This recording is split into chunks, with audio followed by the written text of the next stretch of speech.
आप सबको प्रभु यीशु मसीह के मीठे और मधुर नाम में जय मसीह की। मैं मृणाल थॉमस भोपाल से आप सभी का आगरा मसीह मंडली के इस लाइव सेशन में स्वागत करता हूं और मैं आशा करता हूं कि आप सबको परमेश्वर पिता ने बहुतायत की आशीषों से भरा हुआ होगा और आपको सकुशल इस शाम की बेला में लेकर आए होंगे। आइए हम कुछ समय परमेश्वर की उपस्थिति में जाएं और हम आज के इस लाइव सेशन को जो परमेश्वर पिता ने हम सबों के लिए रखा है उसमें हम अपने मनों को लेकर जाएं, ताकि जो बातें जो चीज़ें परमेश्वर पिता ने हम सबों की बहुताई के लिए रखा है हम उसमें बढ़ते जाएं और बढ़ते जाएं और एक दिन उस स्थान को प्राप्त कर लें जहाँ पर वो हमें रखना चाहता है। आइए हम कुछ पल प्रार्थना में बताएंगे। हे परमेश्वर पिता, हम आपको लाख लाख धन्यवाद देते हैं आज के इस दिन के लिए कि आपने मुझे जीतों की भूमि पर रखा, खाक में मिलने दिया और एक और मौका दिया कि हम इस सांझ की बेला में आपके वचन के लिए इकट्ठे होने वाले हो सके। हे परमेश्वर पिता, तमाम बातों के लिए आपको धन्यवाद देते हैं परमेश्वर पिता। आपको हर एक उस बात के लिए धन्यवाद देते हैं परमेश्वर पिता जिसका हम वर्णन नहीं कर सकते परमेश्वर पिता। उन सारी आशीषों के लिए हम आपको धन्यवाद देते हैं जो आप हम पर नाम बनाम बरसाते रहते हैं परमेश्वर पिता। हे परमेश्वर पिता, तमाम बातों में आप ही को महिमा मिलने वाली हो सके परमेश्वर पिता। हे परमेश्वर पिता, इस लाइव सेशन को परमेश्वर पिता आपके हाथ में सौंपते हैं परमेश्वर पिता, ताकि हमारा गीतों का गाना और वो वचन का की मनादी करना आपको ग्रहण योग्य होने पाए परमेश्वर पिता। हे परमेश्वर पिता, तमाम बातों को आपके हाथ में सौंपते हैं परमेश्वर पिता। जितने भी लोग आज इस लाइव सेशन को देखे परमेश्वर पिता और जो इस लाइव सेशन के बाद में इस वचन को सुने परमेश्वर पिता, इस लाइव सेशन को देखे उनमें से हर एक के जीवन में बहुत अच्छे कार्य करेगा परमेश्वर पिता, ताकि परमेश्वर पिता हमारा नहीं परंतु आप ही का नाम जलाल पाने वाला हो सके परमेश्वर पिता। तमाम बातों को आपके हाथ में सौंपते हुए इस छोटी सी प्रार्थना को आपके प्रिय पुत्र प्रभु यीशु मसीह के नाम से मांग लेते हैं। दया से सुनिए और ग्रहण कीजिए, आमीन। आइए मेरे प्रिय, हम कुछ समय आराधना में बताएंगे और हम कुछ गीतों के साथ परमेश्वर की आराधना करेंगे। मैं आशा करता हूँ कि ये सभी गीत आपको बखूबी आते होंगे।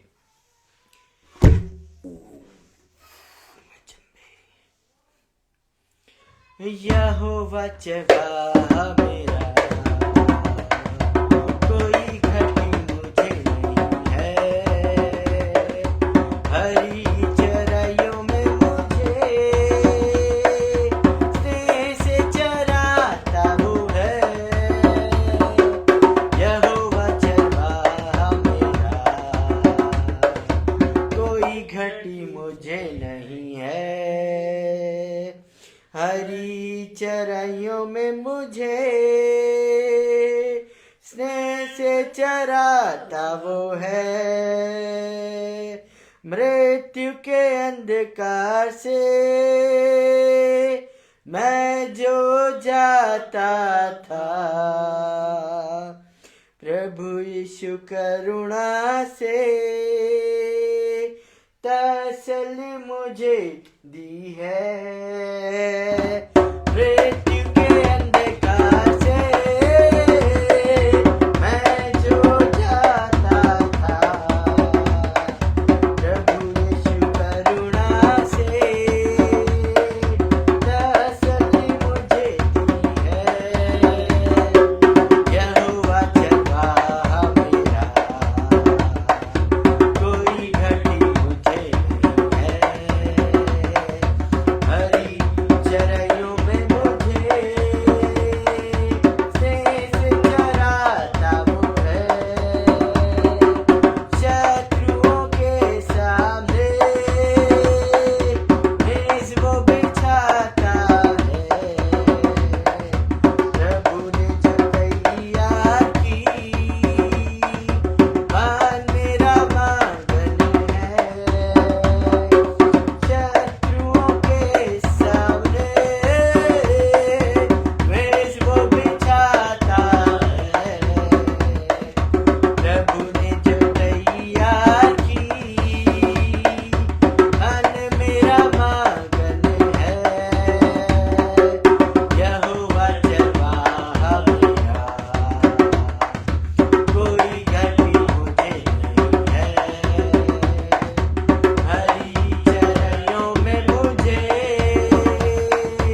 हालेलुया। आइए अब हम कुछ पल परमेश्वर के वचन में अपने मनों को ले जाएंगे, और आज का जो वचन परमेश्वर पिता ने हम सबों के लिए रखा है उसमें हम अपने मनों को कुछ देर के लिए केंद्रित करेंगे।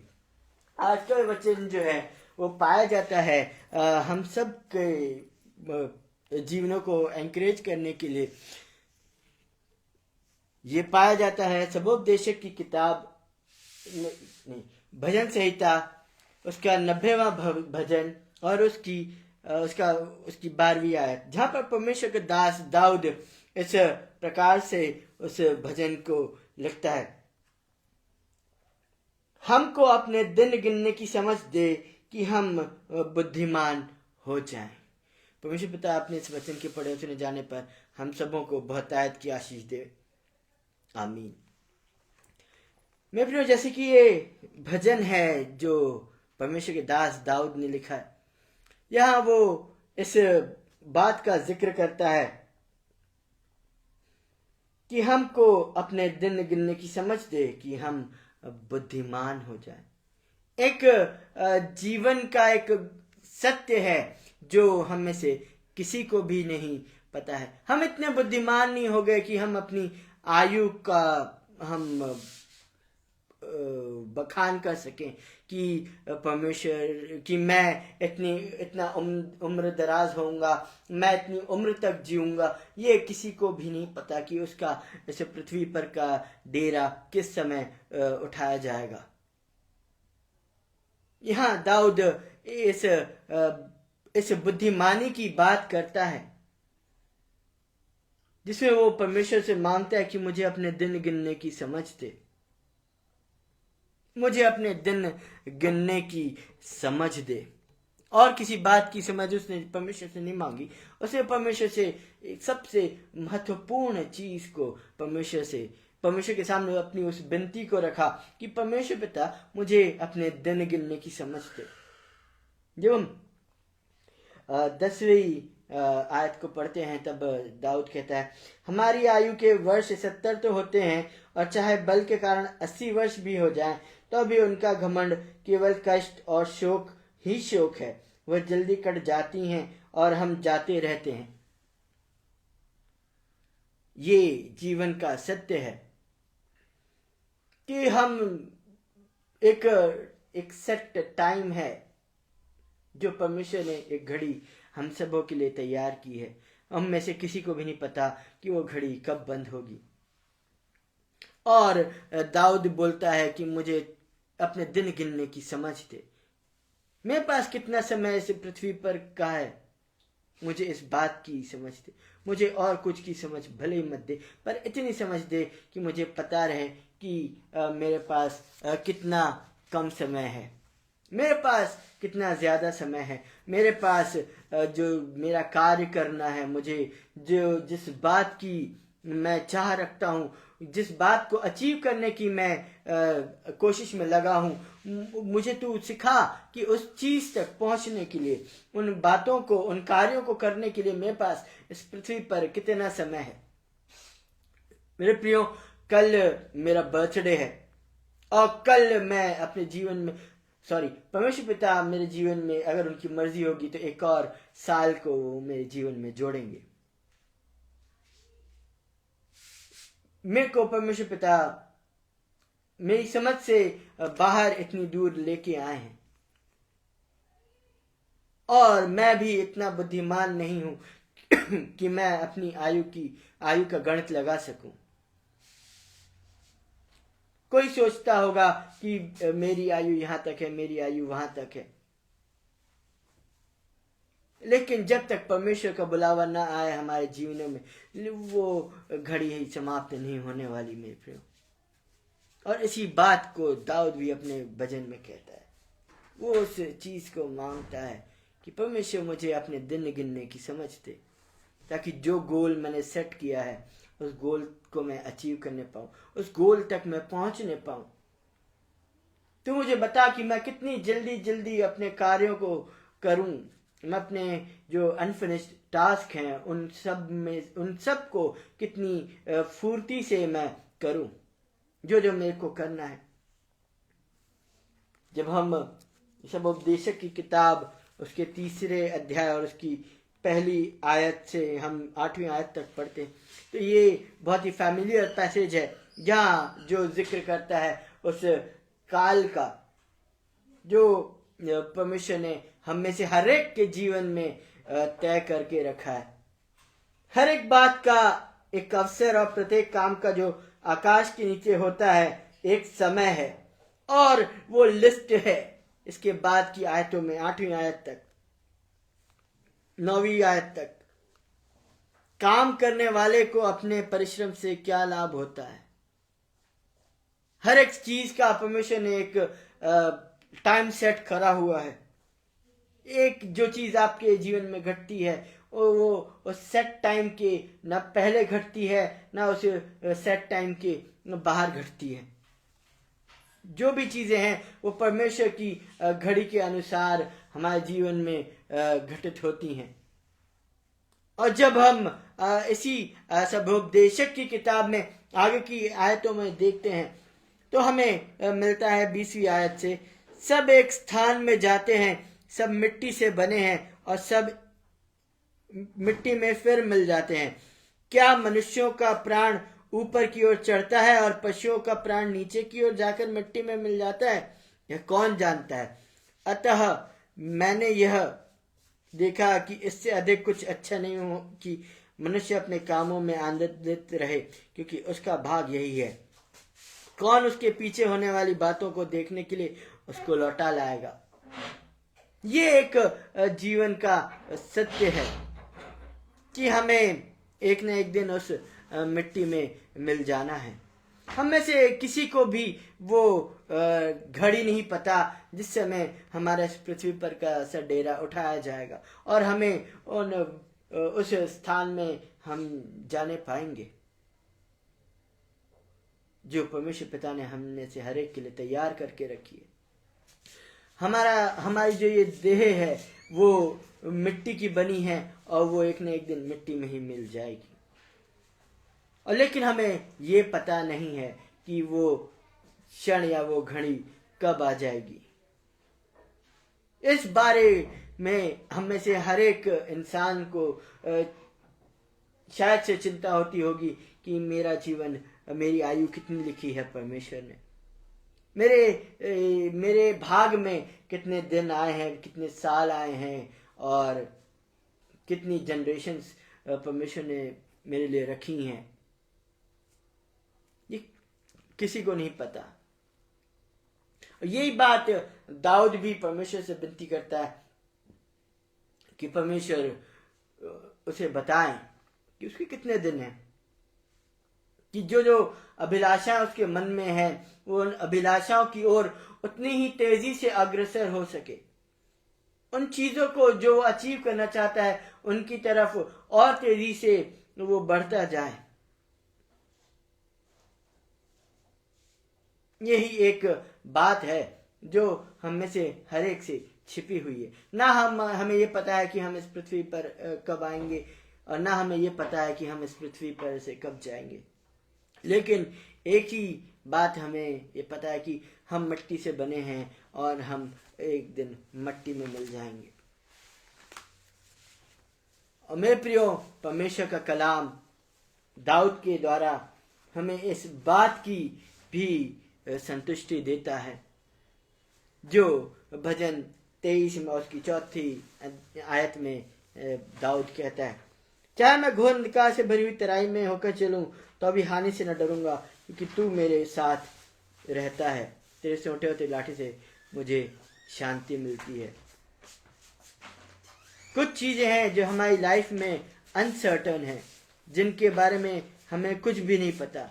हमें किसी बात का निश्चय ना हो कि परमेश्वर पिता ने हमारे जीवन में कितने दिन और साल और कितने महीने और कितने घंटे और कितने सेकंड रखे। लेकिन आज की शाम परमेश्वर का दास दाऊद हमें एनकरेज करता है अपने उस भजन के साथ कि चाहे हमारे जीवन में कुछ भी हो जाए, परमेश्वर जो है वो हमारे साथ हर घड़ी चलता रहेगा।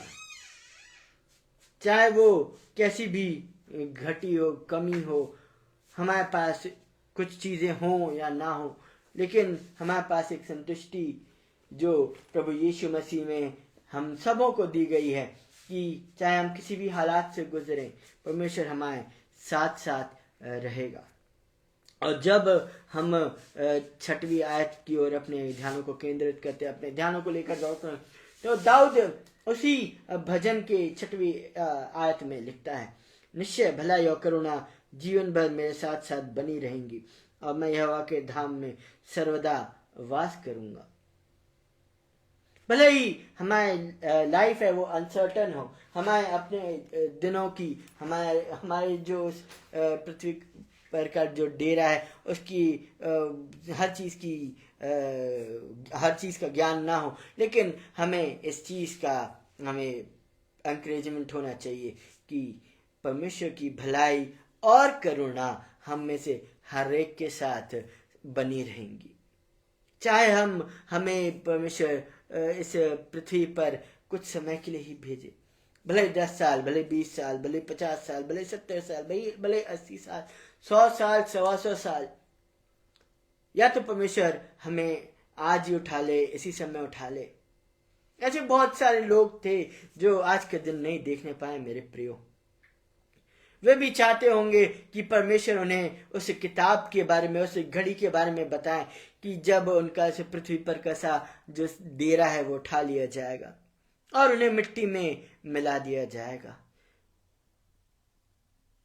लेकिन आज जब परमेश्वर पिता ने हम सबों को इस जिंदों की जमीन पर रखा है, तो मेरे प्रियो, परमेश्वर हम सबों को इस बात के लिए निश्चिंत करना चाहते हैं कि चाहे हमारे जीवन में कुछ भी घट जाए, चाहे कुछ भी हो जाए, परमेश्वर की भलाई और करुणा ताउम्र हमारे साथ साथ बनी रहेंगी और हम यहोवा के धाम में सर्वदा वास करेंगे।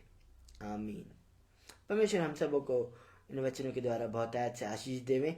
आइए हम अब प्रार्थना में जाएंगे। दयालु स्वर्गीय पिता, आपको इन वचनों के द्वारा हम धन्यवाद देते हैं परमेश्वर पिता कि आपने हमें इन वचनों के द्वारा हमें ढांढस बंधाया परमेश्वर पिता, कि भले ही हमें अपने उन कालों का ज्ञान ना हो, हमें उन अपने जीवन की घड़ियों का ज्ञान ना हो परमेश्वर पिता, लेकिन हमें इस बात का ज्ञान हो परमेश्वर पिता, और ये इस बात का हमारे लिए एक प्रमाण है परमेश्वर पिता कि आप हमारे साथ साथ बने रहेंगे। चाहे हमारा डेरा आज उठा लिया जाए, भले कल उठा लिया जाए, लेकिन आपकी करुणा और भलाई ताउम्र हमारे साथ साथ बनी रहेंगी और हम आपके साथ उस धाम में, आपके उस धाम में, आपकी उस उपस्थिति में हम सदा और सर्वदा वास करेंगे। भले ही हमारा ये शारीरिक ढांचा गिरा दिया जाएगा, लेकिन हम आत्मिक रूप में हम आपकी उपस्थिति में दिन प्रतिदिन हम रहने पाएंगे। तमाम बातों के लिए आपको धन्यवाद देते हुए इस प्रार्थना को आपके प्रिय पुत्र प्रभु यीशु मसीह के नाम से मांग लेते, दया से सुनिए और ग्रहण कीजिए। आमीन।